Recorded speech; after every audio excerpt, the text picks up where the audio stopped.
복음과 하나님의 계획 2부 성경신학 무엇이 그 내용인가 20장 새로운 창조 두 번째입니다. 간추린 성경 역사 예레미야, 에스겔, 다니엘, 에스더입니다. 이스라엘의 선지자들은 그 나라에 임할 운명에 대해 경고하였습니다. 처음 포로된 자들이 주전 597년에 바벨론으로 끌려갔는데 에스겔도 그중 한 사람이었습니다. 예레미야는 예루살렘에 남았습니다. 이 두 선지자는 모두 포로된 자들을 대상으로 사역하였습니다. 바벨론에서 유대인들의 생활이 전적으로 나쁘지는 않았으므로 조만간 많은 사람들이 번창하였습니다. 예레미야서와 에스겔서는 비록 포로 생활 중이지만 어느 정도 정상적인 경험들을 알려주고 있는 반면에 다니엘서와 에스더서는 낯설고 억압받는 문화 속에서 경험하는 난관과 고난을 드러내고 있습니다. 하나님 나라의 국민으로서 하나님의 백성입니다. 이 계시가 나오는데요. 이 계시는 하나님께서 알려주시는 지식과 진리를 말합니다. 먼저 하나님에 관한 계시입니다. 우리는요, 하나님께서 자신을 자기 백성과 창조 세계와 연관하여 계시하심에 따라 하나님을 알 수 있습니다. 그리고 하나님의 백성에 관한 계시입니다. 우리는요, 우리를 창조하시고 구속하신 하나님과 연관 지을 때야만 우리 자신을 진정으로 알 수 있다는 것이죠. 이 하나님의 백성에 관한 계시를 좀 더 자세히 살펴보자면요. 이 성장하는 하나님의 백성입니다. 이 모세오경, 특히 창세기를 보면요. 에덴 동산을 다스리는 아담과 하와가 나옵니다. 이들이 바로 최초의 하나님의 백성이죠. 이 역사서, 사무엘서, 열왕기서를 보면요. 이스라엘 나라를 통치하는 다윗의 아들 솔로몬이 나옵니다. 이 초창기 솔로몬의 통치는요. 하나님의 통치를 받는 하나님의 백성을 아주 잘 보여줍니다. 수백만의 하나님 백성이 하나님 나라를 이루는 모습이죠. 하지만 하나님의 백성은 이내 퇴보를 경험하고 마는데요. 솔로몬 말기에 보여준 이 솔로몬의 실패, 그리고 이스라엘의 멸망은 이 퇴보를 잘 보여줍니다. 이 솔로몬의 실패로 인하여, 그리고 이스라엘 나라의 멸망으로 인하여 이스라엘의 삶 속에서 드러나던 하나님 나라의 모든 외적이고 역사적인 표시들이 결국 취소되기에 이르렀다는 것이죠. 이 즈음에 선지자들의 메시지가 나오는데요. 먼저 심판의 메시지입니다. 이 북이스라엘과 남유다는 언약을 깨뜨렸으므로 정죄를 받고 하나님의 심판을 받게 되리라고 선포합니다. 하지만 이 선지자들은 소망의 메시지도 선포하는데요. 이 심판받아 멸망한 이스라엘을 하나님께서 다시 회복시킬 것이라는 메시지죠. 이 소망은요, 이 하나님의 열심, 그리고 이 열심에 대한 하나님의 신실하심이 갖는 무조건적인 성격에 토대를 둡니다. 즉, 구원에 관한 소망은 우리 인간이 아니라 하나님의 주권적인 은혜에 달려 있다는 의미입니다. 이 선지서 안에 포함된 회복 메시지를 좀 더 자세히 보자면요. 이 어떤 한 집단의 국가적인 회복이 있고요. 또 포로된 자들이 약속의 땅으로 다시 되돌아오는 일과 연관된 내용이 있습니다. 먼저 남은 자 사상인데요. 어떤 한 집단을 통한 국가적인 회복 메시지에서 나오는 사상입니다. 이 특정 집단을 가리켜 남은 자라고 하는데요. 이들은 주님을 기다리는 믿음을 가진 이 적은 무리들을 가리킵니다. 이 남은 자에 대한 이 선지자들의 말씀을 보면요. 먼저 이사야서입니다. 그날이 오면 이스라엘 가운데에서 남은 사람들과 야곱결의 가운데에서 살아남은 사람들이 다시는 그들을 친 자를 의뢰하지 않고 오직 이스라엘의 거룩하신 분인 주님만을 진심으로 의지할 것이다. 남은 사람들이 돌아올 것이다. 야곱의 자손 가운데에서 남은 사람들이 전능하신 하나님께 돌아올 것이다. 이스라엘아, 네 백성이 바다의 모래처럼 많다고 하여도 그들 가운데에서 오직 남은 사람들만이 돌아올 것이다. 다음으로 예레미야서입니다. 참으로 나 주가 말한다. 너희는 기쁨으로 야곱에게 환호하고 세계 만민의 머리가 된 이스라엘에게 환성을 올려라. 주님, 주님의 백성을 구원해 주십시오.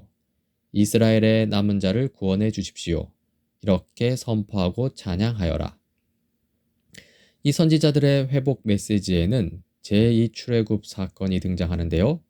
이 포로된 자들이 약속의 땅으로 다시 되돌아온다는 메시지이죠. 예레미야 23장입니다.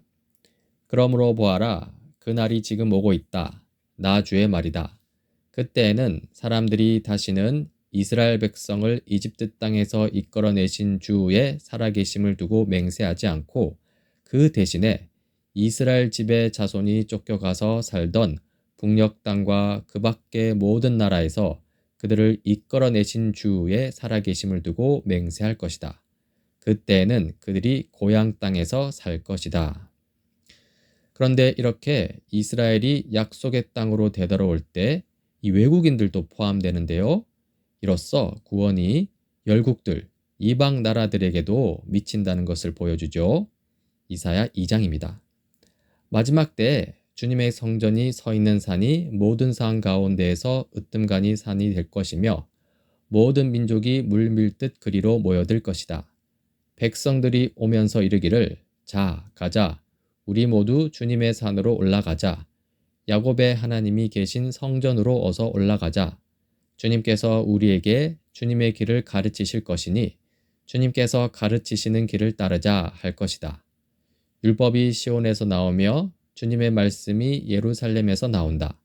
주님께서 민족들 사이의 분쟁을 판결하시고 뭇 백성 사이의 갈등을 해결하실 것이니 그들이 칼을 쳐서 보습을 만들고 창을 쳐서 낫을 만들 것이며 나라와 나라가 칼을 들고 서로를 치지 않을 것이며 다시는 군사 훈련도 하지 않을 것이다. 이런 제2 출애굽에 따른 이 제2의 모세도 살펴볼 수 있는데요. 이 다윗의 후손, 이 주님의 고난받는 종으로 나타납니다. 이 제2의 모세는요, 이스라엘을 대표하며 구원하시는 하나님의 임재와 그분의 사역에 대한 중보자 역할을 감당합니다. 또 제2의 모세는 궁극적으로 예수 그리스도를 가리킵니다. 먼저 제2의 모세로서 다윗의 후손을 봅시다. 이 다윗과 같은 왕을 통한 하나님의 영광스러운 다스림이 회복된다는 것이죠. 이 다스림이 장차 올 하나님 나라에서 중심적인 요소가 된다는 것입니다. 이 신약 성경은요, 이 예수님을 가리켜 다윗 계열에서 나신 진정한 왕이시라고 합니다. 그러므로 예수님은 다윗의 아들이며 동시에 하나님의 아들이라고 말씀하고 있습니다. 관련하여 이사야 9장입니다.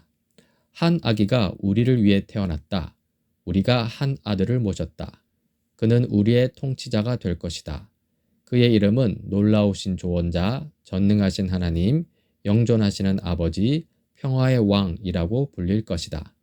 그의 왕권은 점점 더 커지고 나라의 평화도 끝없이 이어질 것이다. 그가 다윗의 보좌와 왕국 위에 앉아서 이제부터 영원히 공평과 정의로 그 나라를 굳게 세울 것이다. 만군의 주님의 열심이 이것을 반드시 이루실 것이다. 다음으로 제2의 모세로서 고난받는 종을 살펴봅시다. 이 고난받는 종은 겸손하며 긍휼이 많은 분이시지만 배척과 수치와 죽임을 당합니다. 그렇게 함으로써 그는 이스라엘에게 구원을 가져오며 열방, 이방 나라들에게 빛을 비춰줍니다. 그리고 마침내 고난받는 종은 말할 나위 없이 분명하게 부활을 통해서 하나님에 의해 옹호받고 지극히 높임을 받게 되죠. 이 요셉, 모세, 이 다윗 등이 구약 성경에 나타난 고난받는 종에 해당된다고 볼 수 있는데요. 하지만 궁극적으로 이 고난받는 종은 예수님을 가리킵니다. 이 겸손하고 긍휼이 많으신 예수님은요, 성육신 하셔서 십자가에서 고난의 절정을 경험하시고 그렇게 함으로써 그를 믿는 모든 자들을 구원하셨습니다. 이 십자가에서 죽으신 예수님은요, 3일 만에 부활하셔서 하나님에 의해 높임을 받게 됩니다. 이 관련하여 이사야 53장입니다. 그는 주님 앞에서 마치 연한 순과 같이 마른 땅에서 나온 싹과 같이 자라서 그에게는 고운 모양도 없고 훌륭한 풍채도 없으니 우리가 보기에 흠모할 만한 아름다운 모습이 없다. 그는 사람들에게 멸시를 받고 버림을 받고 고통을 많이 겪었다. 사람들이 그에게서 얼굴을 돌렸고 그가 멸시를 받으니 우리도 덩달아 그를 귀하게 여기지 않았다. 그는 실로 우리가 받아야 할 고통을 대신 받고 우리가 겪어야 할 슬픔을 대신 겪었다. 그러나 우리는 그가 징벌을 받아서 하나님에게 받으며 고난을 받는다고 생각하였다. 그러나 그가 찔린 것은 우리의 허물 때문이고 그가 상처를 받은 것은 우리의 악함 때문이다. 그가 징계를 받음으로써 우리가 평화를 누리고 그가 매를 맞음으로써 우리의 병이 낫다. 정리합시다. 하나님의 백성입니다. 하나님의 백성은요, 선지자들에 의해 고난받는 메시아 왕으로 대표됩니다. 하나님의 백성의 대표가 되시는 메시아 왕은요, 많은 사람들을 위해 하나님의 모든 뜻을 성취하시는 분이십니다. 그리고 이렇게 하심으로써 많은 사람들에게 구원을 가져오시는 분입니다. 다음으로 약속의 땅입니다. 이 하나님 나라의 3요소는 아래와 같습니다. 먼저 하나님 나라의 주권은 여호와 하나님께 있습니다. 하나님 나라의 국민은 이 다윗 계열로 대표되는 하나님의 백성이고요. 하나님 나라의 영토는 하나님의 백성이 하나님과 교제하며 살아가는 장소입니다. 이 하나님 나라의 영토에 관한 오해와 이해가 있습니다. 먼저 오해에는요, 이 하나님 나라가 저 하늘 바깥에 존재한다는 것입니다. 하지만요, 이 구약 성경은 하나님 나라의 영토와 관련하여 일반 대중이 생각하는 어떤 막연한 개념, 즉 사람이 죽고 난 뒤 육체를 떠난 영혼들이 사는 저 하늘 위 어떤 영역의 존재에 대한 아무런 토대를 제공하지 않습니다. 오히려 하나님 나라는 이 땅 위에 존재하는 것이라는 묘사가 많이 나오는데요. 이 하나님께서는 육체를 가진 사람들인 아담 및 하와와 함께 이 땅 위에 있는 에덴에서 교제하셨습니다. 또한 하나님은요, 이스라엘을 약속의 땅 가나안에 두셨습니다. 그리고 이제 선지자들은요, 이 하나님의 나라를 이 땅에 임하는 것으로 묘사하고 있습니다. 특히 새하늘과 새 땅, 새 예루살렘과 회복된 성전으로 묘사하는데요. 먼저 새하늘과 새 땅입니다. 하나님께서 현재 이 세상을 자기 백성을 위해 창조하셨듯이 하나님은 이 세상을 다시 창조하시려고 타락한 이 세상을 멸망시키실 것입니다. 이사야 51장입니다. 눈을 들어 하늘을 쳐다보아라. 그리고 땅을 내려다보아라. 하늘은 연기처럼 사라지고 땅은 옷처럼 헤어지며 거기에 사는 사람들도 하루살이 같이 죽을 것이다. 그러나 내 구원은 영원하며 내 의는 꺾이지 않을 것이다. 하지만 멸망 이후 새롭게 된 창조 세계, 즉 새 하늘과 새 땅에 대한 이사야 선지자의 예언이 있습니다. 보아라, 내가 새 하늘과 새 땅을 창조할 것이니 이전 것들은 기억되거나 마음에 떠오르거나 하지 않을 것이다. 내가 지을 새 하늘과 새 땅이 내 앞에 늘 있듯이 너희 자손과 너희 이름이 늘 있을 것이다. 주님의 말씀이시다. 이 하나님께서는요, 자기 백성을 위한 궁극적인 구원 안에 온 우주를 다 포함시키십니다. 그렇기 때문에 이 선지자들은요, 창조 세계 전체에게 하나님의 구원 사역을 기뻐하라고 촉구하는 것이죠. 이사야 44장입니다. 주님께서 이런 일을 하셨으니 하늘아 기쁘게 노래하여라. 땅의 깊은 곳들아 함성을 올려라. 산들아 숲아 그리고 그 속에 있는 모든 나무들아 소리를 높여 노래하여라. 주님께서 야곱을 구원하심으로써 주님께서 이스라엘을 구원하심으로써 영광을 나타내셨다. 다음으로 새 예루살렘과 회복된 성전입니다. 이스라엘이 돌아가게 될 새 땅에 초점을 맞춘 예언들이 있는데요.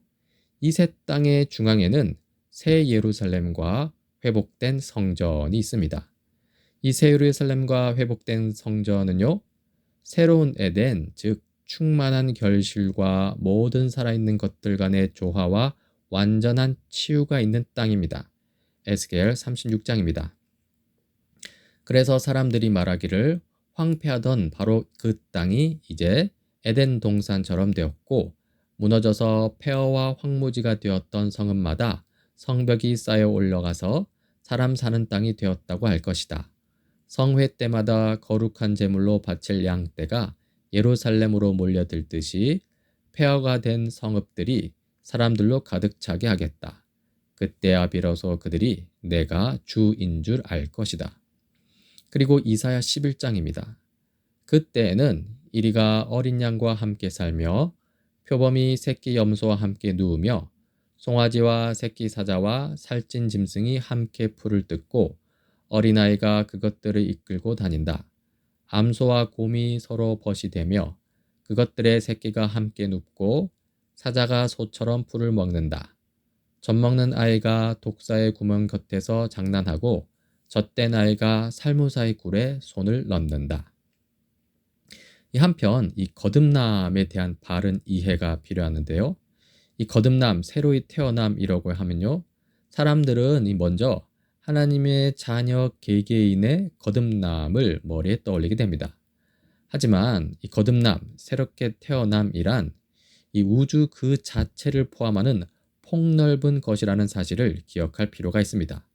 다시 말해서 이 거듭남, 새롭게 태어남은 만물, 즉 창조 세계 전체의 회복을 말한다는 것이지요. 정리합시다. 약속의 땅입니다. 이 맨 처음에는 에덴으로 표현되었고요. 그 다음에는 가나안 땅으로 표현된 약속의 땅이 있습니다. 이 선지자들에 의해 가나안 땅은 새롭게 그려지는데요. 그 땅에는 새로운 예루살렘이 있고 그 중앙에는 새로운 성전이 있게 됩니다. 이제 마지막으로 언약입니다. 이 언약은요, 하나님과 하나님의 백성 사이의 그 관계를 나타내주는 중심적인 표현입니다. 그 표현을 성경 몇 군데에서 또 찾아보면요. 나는 너희의 하나님이 되고 너희는 나의 백성이 될 것이다. 레위기 말씀이죠. 나는 그들의 하나님이 되고 그들은 나의 백성이 될 것이다. 너희는 내 백성이 되고 나는 너희의 하나님이 될 것이다. 이 표현들은 다 언약 관계를 나타내는 것입니다. 이러한 언약에는 통일성과 다양성이 있습니다. 이 통일성은 하나님 나라를 중심으로 세워지는데요. 하나님께서는 하나님의 나라를 수립하시려는 단 하나의 목적에만 전적으로 마음을 기울이신다는 것입니다. 한편 다양성은 구원 역사의 과정에서 수없이 다양하게 표현되는 언약들에서 나타납니다. 먼저 창조 언약은 에덴 동산에서 하나님과 아담 사이에 맺어진 최초의 언약입니다. 선악과 순종에 따른 영생이 약속되어 있는 반면 선악과 불순종에 따른 죽음도 약속되어 있는 언약이죠. 하지만 결국 선악과 불순종으로 인해 이 타락과 죽음을 인류가 경험하게 되고요. 그래서 구원 언약이 다시 세워지게 됩니다. 이 구원 언약은 다양한데요. 노아 언약, 아브라함 언약, 모세의 시내산 언약, 다윗 언약이 있고요. 이 선지자들도 종말론 가운데 언약을 말합니다. 이 선지자들의 종말론은요. 이스라엘의 과거 구원 사건 및 언약들에서 그 주제들을 뽑아내었고요. 이로써 하나님 나라를 지향하는 하나의 언약 속에서 하나님의 신실하심이 계속된다는 점을 시사해 줍니다. 이 선지자들에 의해 갱신된 언약을 새 언약이라고 할 수 있는데요. 이 언약적 신실함 가운데 장차올 하나님 나라가 완전하고 영광스럽고 영원하게 되는 것과 마찬가지로 하나님의 백성도 그 언약에 신실할 수 있도록 어떤 조치가 있어야만 합니다. 그래서 선지자들은 그 백성이 새로워진 땅으로 되돌아올 뿐만 아니라 그 백성들까지도 새로워지게 될 것을 예고하는데요. 여기에 새 언약의 특징이 있는 것이죠. 예레미야 선지자의 새 언약을 보면요. 31장입니다. 그때가 오면 내가 이스라엘 가문과 유다 가문의 새 언약을 세우겠다. 나 주의 말이다. 이것은 내가 그들의 조상의 손을 붙잡고 이집트 땅에서 데리고 나오던 때에 세운 언약과는 다른 것이다. 내가 그들의 남편이 되었어도 그들은 나의 언약을 깨뜨려 버렸다. 나 주의 말이다. 그러나 그 시절이 지난 뒤에 내가 이스라엘 가문과 언약을 세울 것이니 나는 나의 율법을 그들의 가슴 속에 넣어주며 그들의 마음판에 새겨 기록하여 나는 그들의 하나님이 되고 그들은 나의 백성이 될 것이다. 나 주의 말이다. 이 에스겔 선지자의 새 언약도 있습니다. 36장입니다. 그리고 내가 너에게 맑은 물을 뿌려서 너희를 정결하게 하며 너희에게 새로운 마음을 주고 너희 속에 새로운 영을 넣어주며 너희 몸에서 돌같이 굳은 마음을 없애고 살갗처럼 부드러운 마음을 주며 너희 속에 내 영을 두어 너희가 나의 모든 율례대로 행동하게 하겠다. 그러면 너희가 내 모든 규례를 지키고 실천할 것이다. 그때에는 내가 너희 조상에게 준 땅에서 너희가 살아서 너희는 내 백성이 되고 나는 너희의 백성이 될 것이다. 정리합시다. 하나의 언약입니다.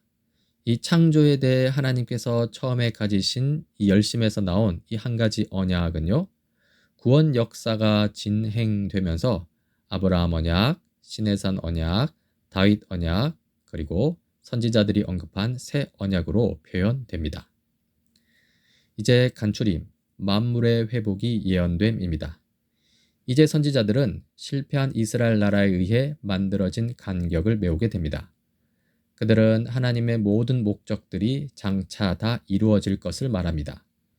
이스라엘이 하나님의 구원 사역을 그들의 역사에서 경험한 것은 궁극적이고 진정한 구원 사역을 앞둔 그림자인 것입니다. 이 참된 궁극적 구원에서는 하늘과 땅을 포함하여 만물이 회복될 것입니다. 표 그림을 보자면요. 이제 선지자들에 의해 회복의 메시지, 그림자가 아닌 실체적인 하나님 나라에 관한 계시가 나타납니다. 하나님 나라의 주권자는 여호와 하나님이십니다. 하나님 나라의 국민은 신실한 남은 자들입니다. 하나님 나라의 영토는 새 성전과 예루살렘입니다. 주요 주제들은 다음과 같습니다. 이스라엘의 역사 안에 나타난 구원의 패턴, 하나님의 말씀과 구원 사역들을 통한 하나님의 계시, 장차 올 하나님 나라에 대한 선지자들의 계시, 중심 낱말은 다음과 같습니다. 종말론, 이 선지자들의 종말론이겠죠.